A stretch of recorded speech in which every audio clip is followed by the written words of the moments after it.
Welcome to Charles Travels, the podcast where we explore the world's most fascinating destinations and stories. I'm your host, Charles, and I'm delighted to have you join me on this journey today. As we set out on our travels, I want to take you to a place that will touch your heart and broaden your perspective. Imagine a city in Europe, where the winds of migration have shaped the lives of its people for centuries. A place where the stories of those who came before us are etched into every brick and stone. That place is Rotterdam, Netherlands, and our destination today is the stunning Fenix Museum, a beacon of hope and understanding in a world where borders and boundaries often divide us. As I walked along the picturesque harbor of Rotterdam, I couldn't help but feel a sense of awe at the city's rich history.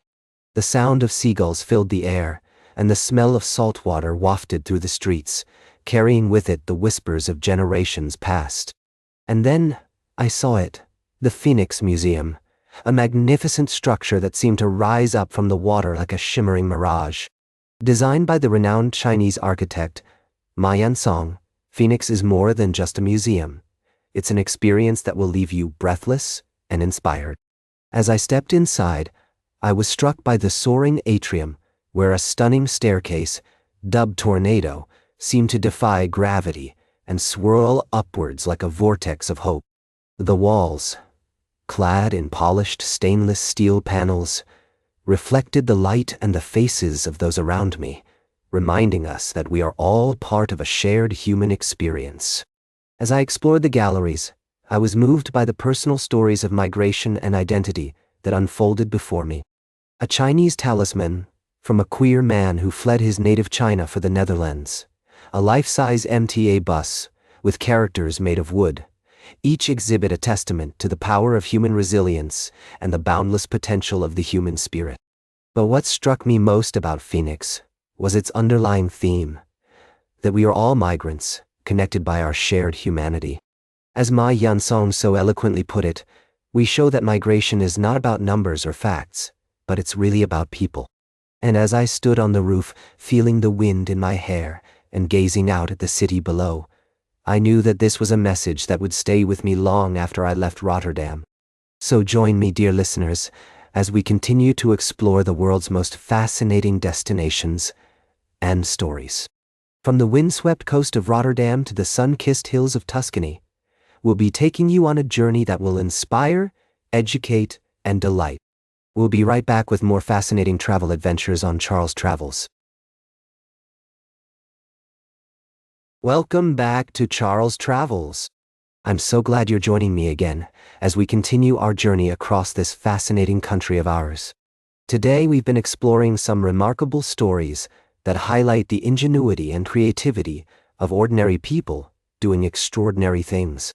And speaking of creativity, have you ever wondered what would happen if someone took a simple piece of plastic and turned it into a device that could potentially curb phone addiction?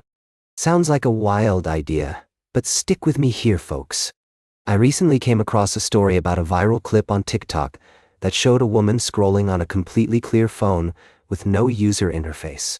At first, people were confused and amused, speculating about what kind of phone it was or if it was some kind of social commentary.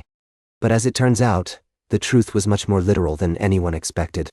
The phone in question was actually just a piece of acrylic shaped like an iPhone, dubbed the methaphone. Now, I know what you're thinking. How could a simple piece of plastic possibly help with phone addiction? But bear with me here. The creator of the methaphone, a friend of the woman who posted the original video, designed it as a response to our collective addiction to our devices. By replacing the feeling of having a phone in your pocket with something that feels exactly the same, he hoped to test whether people could potentially curb their addiction. It's an interesting idea, and one that resonates with me as I travel across this country, seeing so many people glued to their screens. A 2023 study found that nearly 57% of Americans reported feeling addicted to their phones, with some admitting to checking their phones over 100 times a day. That's a staggering statistic, and one that makes you wonder what we're missing out on in the world around us. The methaphone, despite its simplicity, has actually raised $1,100 in Indiegogo, with some people purchasing it as a novelty item or even as a tool to help them overcome their phone addiction. Now, I'm not sure if it's the solution to our collective problem, but I do think it's an interesting commentary on our society and our relationship with technology. As we continue our journey today, I want to leave you with a question. What would happen if we all put down our phones for just one day? What would we see, hear, and experience that we're currently missing out on? It's a thought-provoking idea, and one that I think is worth exploring. Stay tuned for our final story of the day, right here on Charles Travels. Welcome back to Charles Travels.